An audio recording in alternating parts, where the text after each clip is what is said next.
Avez-vous parfois l'impression que plus vous vous efforcez d'obtenir quelque chose, plus il est difficile d'y parvenir? Si c'est le cas, vous n'êtes pas seul. Il s'agit du paradoxe de la volonté, également connu sous le nom de loi de l'envers. Selon cette loi, plus nous essayons d'obtenir quelque chose, plus nous le repoussons. En effet, nos efforts pour contrôler le résultat créent une résistance, ce qui rend encore plus difficile l'obtention de ce que nous voulons. Alors, comment briser cette loi rétrograde et obtenir ce que l'on veut? Voyons voir. 1. La métaphore d'Elon Musk. La métaphore d'Elon Musk illustre de manière frappante la nature paradoxale du contrôle de la pensée humaine et les difficultés inhérentes aux tentatives de suppression des idées intrusives. Imaginez que l'on vous demande de ne pas penser à Elon Musk, une tâche apparemment simple. Pourtant, cette métaphore met en évidence la futilité de la suppression consciente des pensées. Dès qu'Elon Musk est mentionné, il occupe inévitablement le devant de la scène dans l'esprit d'une personne, défiant les tentatives de le bannir. Ce phénomène démontre le fonctionnement intrigant et contre-intuitif de l'esprit humain.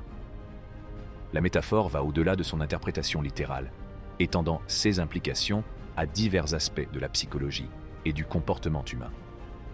Elle sert de microcosme à la lutte générale pour supprimer les émotions, les idées ou les désirs indésirables.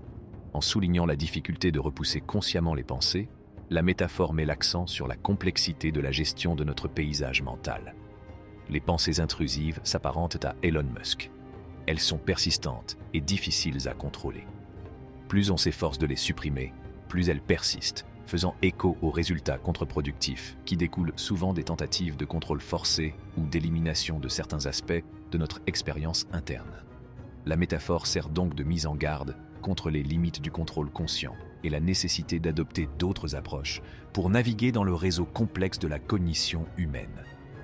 Cette métaphore rappelle l'interaction complexe entre la pensée consciente et les processus subconscients. Elle remet en question nos hypothèses sur le contrôle de notre esprit et nous encourage à explorer différentes voies pour gérer nos pensées et nos émotions. Grâce à cette métaphore, nous comprenons mieux les complexités de la conscience humaine, ce qui nous invite à réfléchir à nos tentatives de diriger le cours de nos pensées et à approfondir les mystères de l'esprit humain. Tout, l'insatisfaction face à la vie. L'insatisfaction face à la vie, une expérience humaine quasi universelle, est ingénieusement mise en parallèle avec la métaphore d'Elon Musk, mettant en lumière la nature contre-intuitive de nos efforts pour atténuer le mécontentement. La comparaison souligne la difficulté inhérente à bannir l'insatisfaction, tout comme le fait d'essayer de ne pas penser à Elon Musk. Cette comparaison met en évidence la dynamique complexe en jeu dans nos tentatives pour affronter et vaincre nos émotions négatives. S'efforcer de réduire l'insatisfaction entraîne souvent des conséquences inattendues, une notion qui résonne profondément avec le paradoxe de la volonté. Tout comme le fait de se concentrer sur Elon Musk renforce sa présence dans nos pensées, nos efforts incessants pour atténuer l'insatisfaction amplifient paradoxalement notre mécontentement. Plus nous luttons pour nous débarrasser des émotions négatives, plus elles semblent persister, nous enfermant dans un cercle vicieux. L'acte même de s'efforcer peut conduire à des résultats contraires à nos intentions. Dans notre quête du bonheur et de la satisfaction, nous créons par inadvertance davantage de mécontentement. Ce retournement ironique remet en question la sagesse conventionnelle selon laquelle l'effort déterminé est la voie du succès, en révélant les nuances du désir, de la motivation et les subtilités de la dynamique psychologique. En juxtaposant l'insatisfaction à la métaphore d'Elon Musk et au paradoxe de la volonté, nous sommes confrontés à la réalité selon laquelle nos efforts pour contrôler et manipuler nos émotions se retournent souvent contre nous. Cette exploration nous invite à envisager d'autres approches pour répondre à l'insatisfaction, en suggérant que le fait de laisser tomber nos luttes et nos désirs pourrait peut-être conduire à une résolution plus efficace et plus harmonieuse. La comparaison met en évidence la relation complexe entre nos intentions conscientes et les forces subconscientes qui régissent nos émotions. Elle nous encourage à réévaluer nos notions de contrôle, d'effort et de satisfaction, en nous incitant à adopter une compréhension plus équilibrée et plus nuancée de notre monde intérieur. Tri. La loi de l'envers et le désir. Le concept de la loi de l'envers offre une vision profonde de la nature complexe du désir et de la poursuite du bonheur. Cette loi, résumée par l'idée que plus nous poursuivons quelque chose, plus cette chose semble nous échapper, remet en question notre conception conventionnelle de l'effort et de la réussite. Au fond, La loi de l'envers met à mal l'hypothèse selon laquelle la poursuite sans relâche mène à l'épanouissement. Elle suggère que nos efforts pour atteindre des circonstances extérieures, qu'il s'agisse de richesse, de succès ou même de bonheur, peuvent par inadvertance éloigner ces objectifs. Ce paradoxe met en évidence la contradiction inhérente entre nos désirs et notre approche pour les atteindre. La recherche de circonstances extérieures pour atteindre le contentement devient un exercice futile, car plus nous poursuivons ces objectifs, plus le contentement devient insaisissable. La loi de l'envers souligne la nature trompeuse de notre état d'esprit axé sur la poursuite, révélant que l'acte même de s'efforcer peut nous rendre aveugles à la véritable essence de ce que nous recherchons. En mettant en lumière l'écart entre nos désirs et nos méthodes de réalisation, la loi de l'envers nous incite à changer de perspective. Plutôt que de courir après les circonstances extérieures, elle nous encourage à explorer la nature même de nos désirs. Elle nous invite à une introspection sur les causes profondes de nos désirs et nous incite à nous demander si ce que nous faisons correspond à nos désirs authentiques. Dans un monde caractérisé par la poursuite incessante d'objectifs, la loi de l'envers nous encourage à faire une pause et à réfléchir.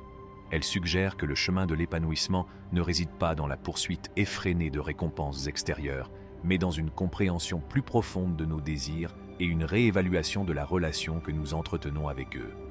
En nous libérant de l'illusion d'une poursuite incessante, nous nous ouvrons à la possibilité de découvrir le contentement dans le moment présent. Libérés du poids. Fives.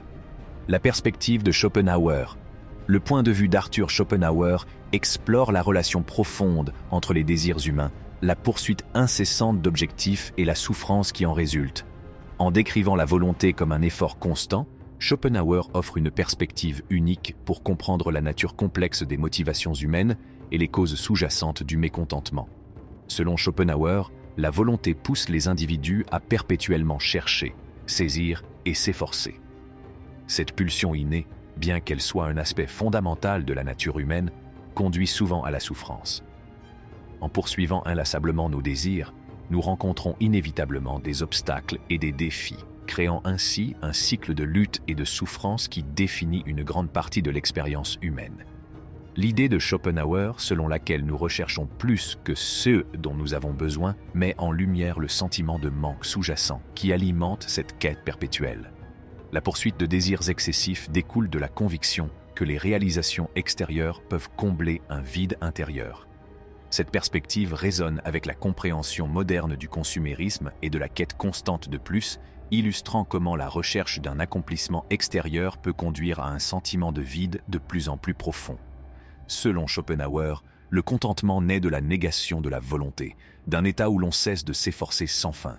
Cette perspective suggère que la véritable satisfaction ne provient pas d'une poursuite incessante, mais de l'abandon des désirs et de la renonciation à la volonté insatiable d'acquérir et de réaliser. En transcendant l'attraction constante de la volonté, les individus peuvent trouver un sentiment de paix et de satisfaction qui transcende le cycle de la souffrance et de l'effort. La perspective de Schopenhauer offre un cadre philosophique permettant de comprendre la complexité des désirs humains, des motivations et de la recherche du contentement. Elle invite à l'introspection sur les causes sous-jacentes de la souffrance, incitant les individus à s'interroger sur la nature de leurs désirs et sur la libération potentielle qui découle de l'abandon de la poursuite incessante d'objectifs extérieurs. Enfin, si cela vous apporte quelque chose, n'oubliez pas d'aimer, de partager et de vous abonner à la chaîne. En attendant, merci de nous regarder.